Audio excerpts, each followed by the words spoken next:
So right now, a guy that no one wants to call out at 140 is Gary Antuanne Russell. I know a lot of people will say, well, he's not a highly ranked guy, and he's not at this position. He's done just about as much as anybody else has at the 140 division. A lot of these guys haven't fought top competition at 140. I think the stuff that he's doing right now, um, it's basically right on par with what everybody else is doing. They're not really um, fighting huge names at 140 right now. A lot of these guys just came up from 140. So if people want to make it seem like Gary Antuanne Russell isn't getting a chance, I can't really believe that because um, he's definitely getting the chances, but it's just that people just don't want to give him the fight. People don't want to give him a chance to take the fight. People don't want to make a fight happen. But he's definitely getting chances, just not with certain guys. It's not a good business decision right now to kind of jump in the ring with Gary Antuanne Russell, knowing that he's a huge threat, that he's not going to lay down. Um, he's not going to wait for anybody to try to um, give him any kind of handouts. He will earn everything he gets. He's earned everything he's gotten so far. But I've just known the last 3 or 4 years. I wasn't gonna really he's one name I wasn't gonna yell about. I've been checking on him for years. But he's one name I'm not gonna yell about because that kind of lets me know if some of my favorite fighters or other people's favorite fighters are scared of him at 140. And he's not really someone you'll pay attention to because they have him scattered low on the rankings, but he's definitely somebody who's should be at least top five right now.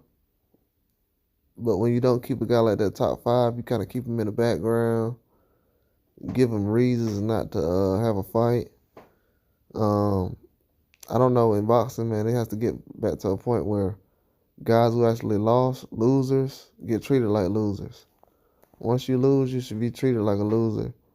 But for some reason, guys want to be kept in the spotlight.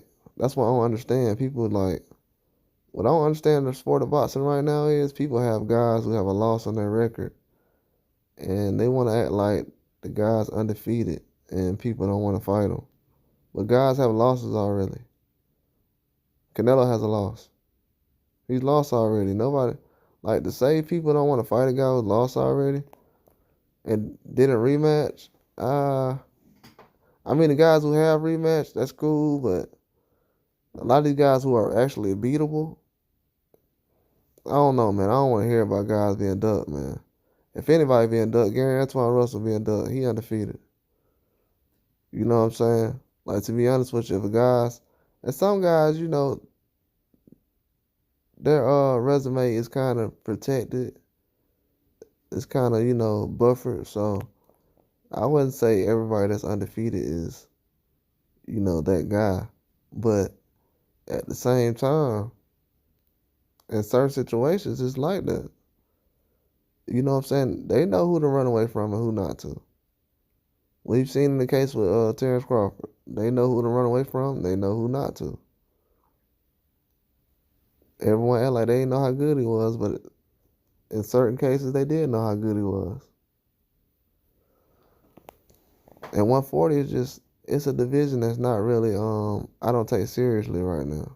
A lot of promoters trying to put guys in certain situations to have a big fight. They're not really caring about the best fighting the best and stuff like that. That doesn't really go on. We have to stop doing that too. A lot of people in boxing, they don't want to see the best fight the best. They'll scream it as far as, yeah, I want to see this fight and all this stuff. But they'll come up with weird reasons why it's not happening. It all has to do with money. I mean, when Ryan Garcia and Tank, they felt like they could make enough money off that. That's what they did. It's all about money. You know what I'm saying? You got young guys making mega fights now. So for people to try to say oh yeah, this has to marinate, it's not a big fight then. I mean, if stuff has to really be prepared and looked at, it's not a big fight. That's what I'm saying in my eyes, because it's a lot of fights that fans try to come up with, but to me, from what I'm seeing, it's not a big fight. I can't really understand why people would try to dictate certain fights. Is like most of the mandatories that's being passed along right now, not even big fights.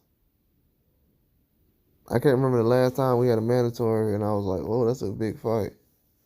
Now we had some classic fights recently out of mandatories, but as far as even before the fight, no, a lot of fights aren't really considered big or mega fights. They don't mandate a lot of mega fights until you actually get into a situation where they know they can benefit from it, but they don't mandate the fights like mega fights unless they're in net negotiations or stuff like that. Certain section of bodies want to be a part of certain stuff, so they'll try to include a belt or whatever. You know how things go. But it's definitely something that I feel like guys aren't really paying attention to. I know a lot of people know that Gary Antuanne Russell's a threat, but the way guys are just mentioning him on a daily, I think I'm gonna go to that. Because now, what I'm seeing now, I've been talking about Barbosa last year, and now everybody's mentioning Arnold Barbosa because he's in a situation where he's Teofimo's mandatory. Sandor Martin's, Devin Haney's mandatory. Nobody's mentioning that. I think right now, if they had to fight today, Richard Hitchison will be considered a mandatory for Matias, but I don't think he's going that way. So next in line will be Ryan Garcia, which I don't think is going that way. So a lot of people got to figure out who's the best guy available. They try to get Liam Parle for Sabrina Matias. So Montana Love just lost. So there's a lot of situations going on right now where we really don't know. I know the zone is stacking on. They're stacking up talent at 140, which is a smart thing. A lot of these companies, they like to stack up on a division so they can kind of take advantage of fighters being able to have a seat at the table with a heavyweight fighter or someone who's a champion in their division, anything like that. So if the zone has it and other guys, they'll definitely try to make their way over there. It's an advantage. Most guys, like allegedly top rank and other guys, they'll try to sign a fighter to let them know, hey, we have this guy available, so if you come over here, we can make the fight happen with this guy. So, it's usually a strategy, but Gary Antuanne Russell is feared, man. He really is. Because it's certain guys at 140 that people have been mentioning lately. They haven't been mentioned at all the last couple of years. And for some reason, Gary Antuanne Russell's name is kind of being overlooked. But, yeah, he's the biggest threat at 140 right now. Period. It's not even a question. It's not even a question. He's the biggest threat at 140. Because I just know he is. His background, resume, he's a complete fighter. He can do everything. So I definitely can see him being a big name in the future at 140. That's all I got, though. Like and subscribe.